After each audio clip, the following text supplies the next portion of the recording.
Dios es bueno, vamos a la cita de esta tarde, de este día, de esta noche. Génesis, libro de Génesis, capítulo 11, versículo 6. Vamos a leer todos juntos, lo hacemos en el nombre del Padre, del Hijo y de nuestro Santo Espíritu. Génesis 11, 6. Dios sigue siendo hermoso y bueno. Todos unidos. Y dijo Jehová, he aquí el pueblo es uno, y todos estos tienen un solo lenguaje, y han comenzado la obra, y nada les hará desistir ahora de lo que han pensado hacer. Bendito sea Dios, puede sentarse. El tema de hoy, la unidad. La unidad, hablemos de la unidad. ¿Existe realmente la unidad en el cuerpo de Cristo? ¿Lo logró el Señor? Si estudiamos la Biblia encontramos, hermanos, que existen dos tipos de unidad. Una unidad formada por el Espíritu y otra unidad formada por la fuerza del hombre. La unidad, hermanos, de Dios no es una unidad organizacional creada por una institución. La pregunta aquí, hermanos, no sería preguntarnos si el cuerpo de Cristo está unido, es unido. No, el problema de nosotros los cristianos muchas veces es que nos vamos por la tangente, hermano, nos vamos por la vereda en vez de ir directo al núcleo del asunto. Aquí la pregunta no debe ser si somos unidos. La pregunta debe ser, ¿procuro yo la unidad en mi iglesia? Eso es más responsabilidad que preguntarnos si somos unidos. Podemos decir, los músicos no saben tocar, pero eso no sería la interrogante importante, sino, ¿realmente canto yo con el corazón? ¿Adoro a Dios cuando estoy cantando? ¿O estoy siguiendo la música? Entonces no son tan culpables los músicos. El pastor se está enriqueciendo, puede decir alguien que está en una iglesia grandísima. El problema no es si el pastor se está enriqueciendo. El problema es si tú estás ofrendando. Esa es la base de la verdadera unidad. Es como cuando se va a operar un corazón. ¿No ve usted el caso en México? Un niño que entró con un ojito malo, entró al quirófano y los médicos le extirparon, esto es, le quitaron el ojo bueno. Imagínese usted qué tragedia para los padres, para ese pobre niño, como el grandote, chiquitito. Hermanos, entra al quirófano con un ojito malo, tenía un tumor,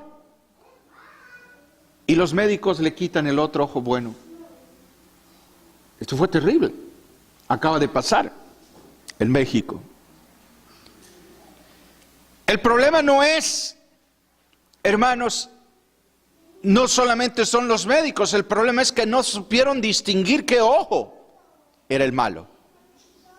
¿Por qué de qué le sirve a alguien llevar a los mejores cirujanos si al final van a confundir el ojo? Así nos pasa en el camino de Dios. Muchas veces nos quejamos de esto, nos quejamos de lo otro, y nos hacemos preguntas que verdaderamente son irrelativas, son irrelevantes. Preguntas que, hermanos, no tienen fondo bíblico. No es si existe la unidad en el cuerpo de Cristo. Es preguntarme si yo soy parte de la unidad, si yo procuro la unidad. La mayoría de las iglesias procuran una unidad, hermanos, congregacional y por eso fracasan. Porque la unidad usted se va a dar cuenta que no proviene del intelecto. Usted se va a dar cuenta en esta tarde. Pero analizando un poco la historia, encontramos, hermanos, en el libro de Génesis 11, que desde hace años el hombre era unido, pero para la maldad. Si yo le pregunto a usted en estos instantes, ¿cree usted que el mundo está unido? ¿Usted qué contestaría? ¿Cree usted que el mundo está unido?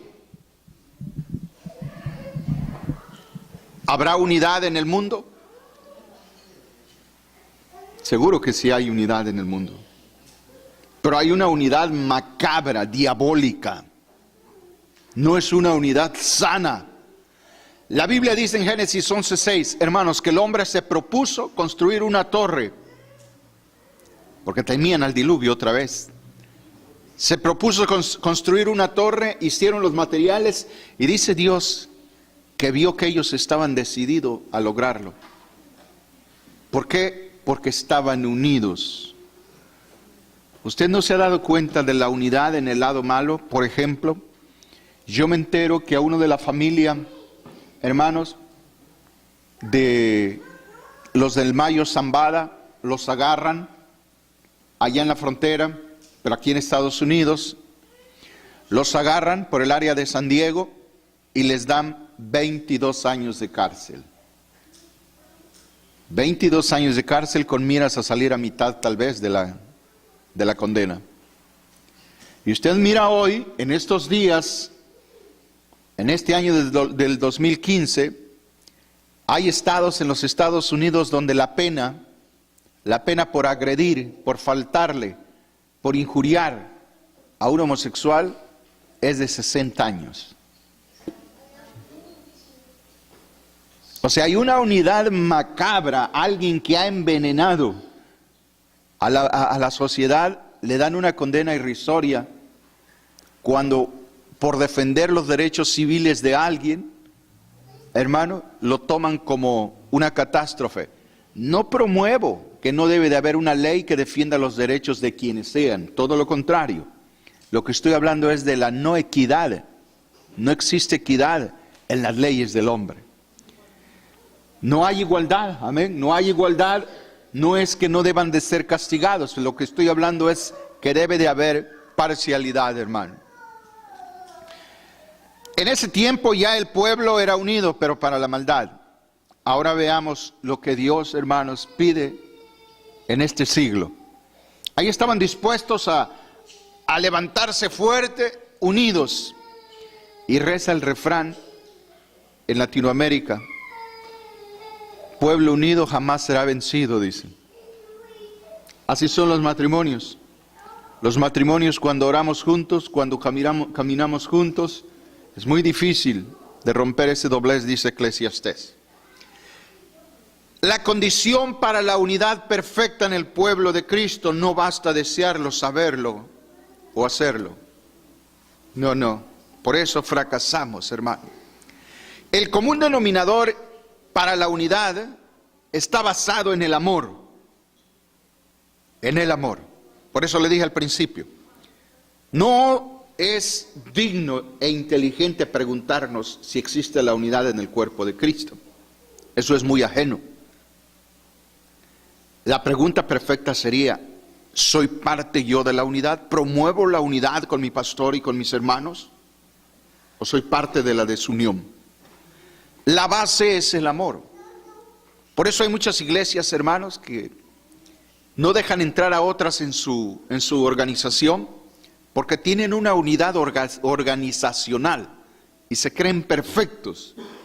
Practican la unidad, pero la unidad entre ellos, esa es una unidad sectaria. Yo he dicho siempre que si alguien lo envía a Dios a predicar a esta iglesia y es de Dios y Dios me lo envía, hermano, no voy a ver no voy a ver si pertenece a mi organización, la cual ni tenemos, sino quiero ver los frutos, porque aquí hay un gran error, hermano, hay un gran error.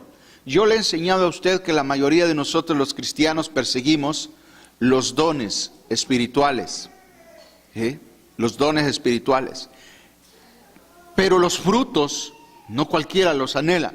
Ahora bien, los dones espirituales, y hay quienes le llaman, hermano, los frutos de la carne. Eso está mal empleado. En el término de la carne no existen frutos, existen obras. La obra de usted puede ser buena o mala. No es fruto, es una obra, porque proviene de la carnalidad del ser humano, del alma. Pero cuando hablamos del Espíritu, estamos hablando de los frutos del Espíritu que Pablo mencionó en el libro de Gálatas. El mismo Cristo les dijo en Juan 17:23, les dijo cuando oró al Padre para que se lograra la unidad: yo en ellos y tú en mí, para que sean perfectos en unidad. Nadie puede decir que está haciendo la unidad o promueve la unidad si antes no es una persona espiritual. En el camino de Dios es así. ¿Qué se necesita para ser parte de la unidad? Para lograr la unidad en una iglesia, ser espirituales. Porque nosotros somos de arriba, no somos de abajo. En el trabajo usted puede lograr una buena organización. Llevar un buen equipo, lograr la unidad, usted lo puede lograr. Pero está basado, hermanos, en un sueldo. En un porcentaje, en un dividendo. En el camino de Dios está basado en el amor. Si usted no es espiritual, no podrá lograr la unidad. Va a ser desunir a los demás. Si el pastor no promueve una unidad que provenga del Espíritu y va a provenir únicamente, hermanos, del dedazo, de porque me cae bien, sin que vean los frutos de ese hermano, lograremos, hermanos, una ley humana. Vamos a lograr, hermanos, ser políticamente correctos, pero espiritualmente fracasados. ¿Cómo podemos lograr la unidad? ¿Qué implica Cristo en nosotros? Cuando Él dice, yo en ellos y tú en mí, para que sean perfectos en la unidad. ¿Qué implica que Cristo esté en nosotros? Quiere decir, e implica obedecer sus mandamientos. Podemos hablar de muchas cosas sobre Cristo, por años. Podemos hacer énfasis en su deidad, su obra. Pero si el curso de nuestra vida, Cristo no está en nosotros y solo muestra imaginación, sabiduría hueca, por no estar cumpliendo su doctrina tal y como es, la Escritura, hermanos, dice que estamos haciendo ruidos, dijo nada más Pablo. Estamos haciendo ruido. ¿Cómo sabemos que podemos lograr la unidad nosotros? Bueno, vamos a ver lo que la Biblia dice. ¿Por qué hay tanta deserción en las iglesias? ¿Por qué hay tanta desunidad en las iglesias? Simplemente porque nos falta espiritualidad. Porque, hermanos, la verdadera unidad proviene del Espíritu, no del hombre. La unidad organizacional usted la puede promover y seguir. La unidad en el Espíritu usted no la puede promover. Usted no la puede seguir. Usted debe preservarla, conservarla, porque el que lo da es el Espíritu Santo de Dios. Alguien puede decir, estoy siguiendo la unidad en el Espíritu. Sí, pero tu vida denota otra cosa. No eres espiritual, por lo tanto, no puedes seguir una unidad espiritual, sino mental, de humanos. Porque, hermanos, la unidad del Espíritu se guarda, no se logra. Si fuera fácil de lograr, lo lograrían todos. Pero habla Cristo de espiritualidad. Y en esto sabemos que nosotros le conocemos. Sigue diciendo Juan, primera de Juan. Si guardamos sus mandamientos, el que dice yo le conozco y no guarda sus mandamientos, el tal es mentiroso y la verdad no está en él. Primera de Juan 2, 4 al 5. La unidad proviene, la verdadera unidad, la que edifica, la que salva, la que sana, la que te lleva al cielo, hermanos, es la que es inspirada por el Espíritu Santo. Hay confusiones, por ejemplo, a veces decimos, es que Dios nos fue a preparar moradas en el cielo. La Biblia no dice eso.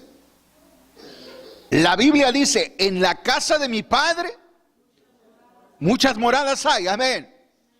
Voy yo pues a prepararos un lugar. Las casas, las moradas, ahí están. Perennes, eternas. ¿Qué es lo que dijo Cristo? Que nos está preparando un lugar. La gente dice, ayúdate que yo te ayudaré, y se creen bíblicos. No hay nada de esas cosas en la Biblia. Cuando hablamos de la unidad del Espíritu Santo, la que es fruto y consecuencia de andar en la luz, es decir, en el amor y la verdad de la palabra de Cristo y su Espíritu, debemos por tanto admitir que la misma es un hecho irrevocable, existente desde el mismo momento en que Cristo oró al Padre frente a sus discípulos. Que nada podemos añadir para conseguirla, ya la tenemos porque Cristo es la unidad. Él dice que en Él estamos completos. Cuando las iglesias están buscando la unidad, hacen, hermanos, conciertos, ¿qué más? ¿Qué hacemos nosotros? ¿Qué vamos a ver nosotros? Confraternidades, reuniones para seguir la unidad. Si no se bien enfoca, puede ser peligroso. Les doy un ejemplo para que usted me entienda más. Por ejemplo, hoy los cantantes. Marcos Witt, ¿quién más? Jesús Adrián Romero. ¿Cuántos cantantes, hermanos, que hoy todo el mundo es salmista? Dios nos libre. Erran y erran la palabra por querer practicar la unidad fuera de contexto. ¿Sí? Entonces, cuando le dicen a estos señores, ¿qué haces con las tinieblas? Estoy buscando la unidad. ¿Que acaso Cristo no la procuró? Porque yo no la habría de procurar. Entonces es una unidad equivocada, no es santa. Amós 3:3 dice, andarán dos juntos si no están de acuerdo. Entonces, yo no puedo decirle a usted que voy a procurar la unidad si voy con el de enfrente que predica una doctrina extraña, sin antes querer arrepentirse. Amén. Si él se arrepiente, ahí estamos todos para abrirle la iglesia, nuestros corazones, hermano, pero un impío, un pecador, no puede lograr la unidad. Entonces, ¿qué hace la luz con las tinieblas? Unas tinieblas que no tiene el menor intento de reformarse. Ahí es donde se cambia la palabra. Y la gente dice, estoy buscando la unidad. ¿Dónde fuiste, hermano? Fui a otra iglesia. Y el otro mes, ¿dónde fui a otra iglesia? Estoy buscando la unidad. No, tú eres un chapulín. ¿Ah? Tú eres alguien que es inmaduro en la palabra. La unidad no la vas a buscar, no la vas a lograr andar salteando a ver quién predica mejor, a ver dónde hay más milagros. La unidad se logra cuando te sientas en una iglesia a trabajar y te llenas del Espíritu Santo para que trabajes en unidad con Él y Él te va a guiar y no va a haber error. Pero todo el mundo busca la unidad aquí, la unidad allá. Hermanos, eventos por este lado, por el otro lado, gastando dinero, millones a veces de dólares, hermanos, en tanto bullicio que no logra la unidad, solo logra la desunidad. ¿Sabe quién es el más beneficiado en ese tipo de buscar la unidad así? Satanás. Él la promueve.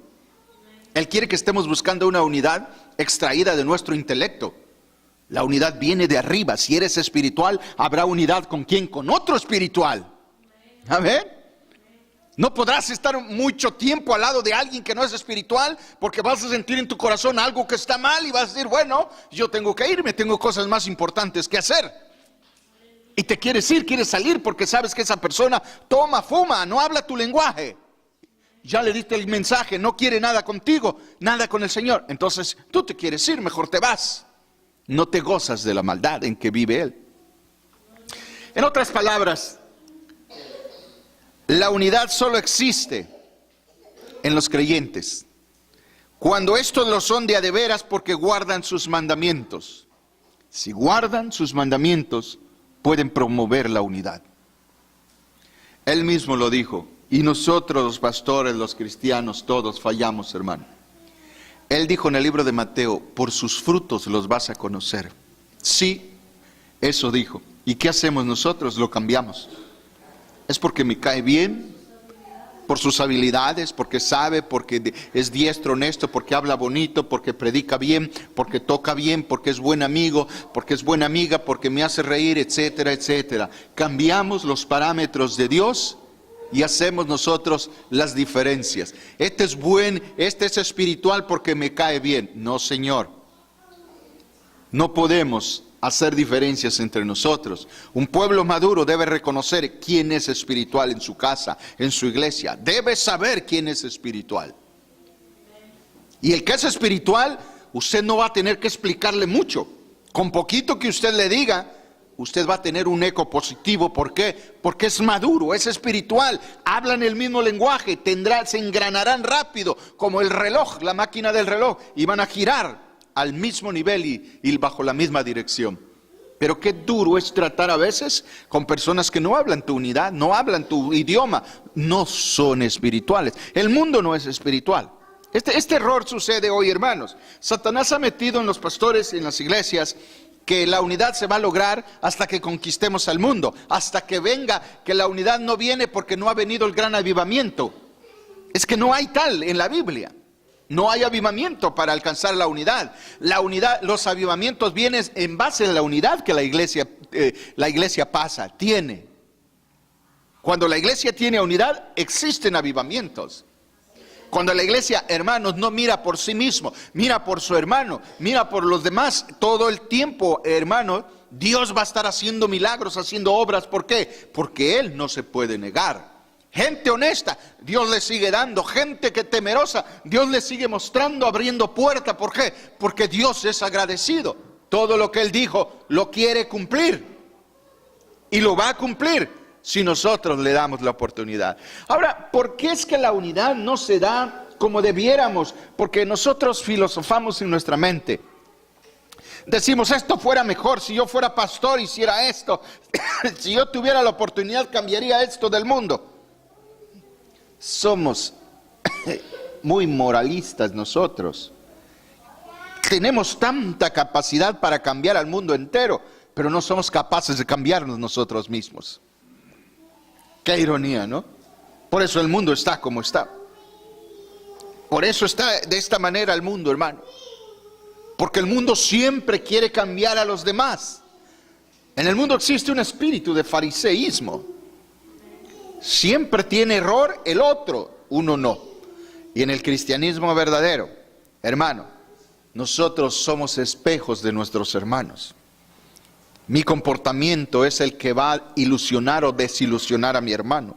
Mi vida es la que lo va a motivar o lo va a truncar a mi hermano. Mis palabras, hermano, mi proceder son los que van a hacer un cambio, un efecto en mi hermano, positivo o negativo. ¿Usted cree que no hay gente que muchas veces ha dejado las iglesias cristianas por culpa de nosotros los cristianos? Seguro que sí. Pasa en todo el mundo. ¿Por qué? Por falta de la unidad venida de arriba. Porque la gran mayoría de las iglesias procuramos una unidad guiada por el intelecto. Hacemos esto, nos unimos en el otro y vamos a lograr esto. Lo planeamos nosotros. La verdadera unidad no se planea. La verdadera unidad, hermanos, se pide por medio del Espíritu Santo. Él es el que hace la unidad en nosotros. Pero antes, debemos reconocer que la Biblia nos da instrucciones claras, aunque no muy profundas, hermano, porque siempre le he dicho, no crea que es un mapa para hacer las cosas. Hay que ser inteligente. Por ejemplo, en Efesios 4:3 dice, solícitos en guardar la unidad de la iglesia. Mire usted cómo dice ahí. Solícitos en guardar la unidad de la organización. Léame a alguien cómo dice. Solícitos en guardar la unidad del Espíritu en el vínculo de la paz. La unidad está hecha. ¿Dónde está la unidad para ir a comprar unas 3 libras? La unidad no la encuentra en un flea market. Solícitos en guardar la unidad del Espíritu, por lo tanto la unidad está en el Espíritu. Si eres espiritual, serás unido en tu iglesia, con tus hermanos, con tu pastor, con los líderes. ¿Por qué? Porque están unidos por el Espíritu. ¿Por qué entre el pastorado hay desunidad? Porque nos falta llenarnos del Espíritu. Para hablar todos el mismo lenguaje, como Génesis 11:6, hablaron el mismo lenguaje en el término malo, equivocado. Cada pastor ahora parece que tuviera su propio cielo, su propio método, su propio Cristo. Y eso es anticristo. Eso no es así. Los que nos llamamos de la sana doctrina debemos hablar el mismo lenguaje. El mismo lenguaje. Todos los pastores tenemos la responsabilidad de hablar el mismo lenguaje si nos ufanamos de predicar una sana doctrina. Y muchas veces pasa todo lo contrario. Presumimos de sana doctrina, pero despreciamos a los demás hermanos. Porque yo tengo más, yo sé más. Qué lejos está Dios ahí. El Señor no nos exhorta a producir la unidad, sino a conservarla. La unidad hecha en el Espíritu cuando por medio de Él fuimos incorporados al cuerpo de Cristo, según 1 Corintios 12:13. Por esto no puede hablarse de unidad en el Espíritu como si se tratara de un mero consentimiento humano, aún en los creyentes, para mantener esa unidad. No es obra del hombre, es un don de Dios, y por ello se le llama la unidad del Espíritu. ¿Puede haber unidad en la iglesia que no provenga del Espíritu Santo? Sí, existe por donde quiera, por donde quiera. Existe una unidad intelectual, como le he dicho, una unidad basada en el raciocinio humano, pero no en el Espíritu. ¿Qué pasa después? Bueno, pueden pasar muchas cosas, menos que Dios esté contento. La unidad no la podemos conseguir, pero solo la podemos guardar. Es responsabilidad de los verdaderos creyentes, es decir, los renacidos en Cristo, según Juan 3:3, que viven tal y como hemos explicado, el guardar esa unidad, es decir, el mantener ese ritmo de santidad. Y esto no siempre tiene que ver, hermano, con lo que el hombre piensa. En otras palabras, estamos en unidad con hermanos que ni siquiera conocemos cuando vivimos en esa unidad. Por lo tanto, decimos esa unidad ya existe, es un hecho. Cuando usted va en otra iglesia, por ejemplo, usted se lleva bien con los que están ahí, los hermanos, usted los saluda. Aunque se pueden dar sus excepciones, que hay gente que venga a esta iglesia o otras iglesias, vayan a otras iglesias y no se traguen. Y ven a la hermanita y le dan media vuelta, ven al hermano y le dan media vuelta porque es muy creído, porque es muy alzado, por esto o por lo otro. Y ya no existe unidad, porque esa unidad proviene dentro de 4 paredes nada más. La unidad que proviene del Espíritu, hermano, une a la gente, une a la gente. Cuando hablamos de la unidad, tal y como la mente natural, no la espiritual, esa está en 1 Corintios 2:15, tal como la mente natural la entiende, nos será pertinente empezar diciendo que de esta manera, viéndolo así como dice Corintios, nace el ecumenismo. El ecumenismo, hermanos, el sincretismo, nace precisamente de esto que le digo, de una mente natural, de una mente intelectual, que busca la unidad sin importar la base fundamental de la sana doctrina. Hemos visto en estos tiempos que los católicos prominentes en puestos de relevancia en el Vaticano están promoviendo la unidad e invitan a muchos pastores y muchos caen en el garlito. Pero el religioso lo que menos le importa es la palabra, porque no se basa en ella. Él busca la unidad y no le importa la palabra, solo quiere estar unido, que lleguen a su evento, que digan estamos en la misma causa, somos de Cristo, no importa lo que creas, no importa cómo lleves tu fe, lo importante es que estemos unidos. Prueba de ello es que hasta los mismos papas cuando van al Medio Oriente besan el Corán, porque están persiguiendo la unidad. Esa es una unidad equivocada, no es una unidad perfecta. La unidad perfecta, ¿sabe usted qué trae? Trae enajenación, trae sufrimiento, trae discordia. La verdadera unidad trae aborrecimiento. A usted lo aborrecen por haber cambiado tanto. Y le dicen sus amistades, estás loco, te lavaron el cerebro, estás perdiendo tu tiempo, porque usted busca la unidad en la iglesia con el cuerpo de Cristo. Porque nadie que se diga nacido de nuevo, según Juan 3:3, nadie que se diga hijo de Cristo, hermanos, puede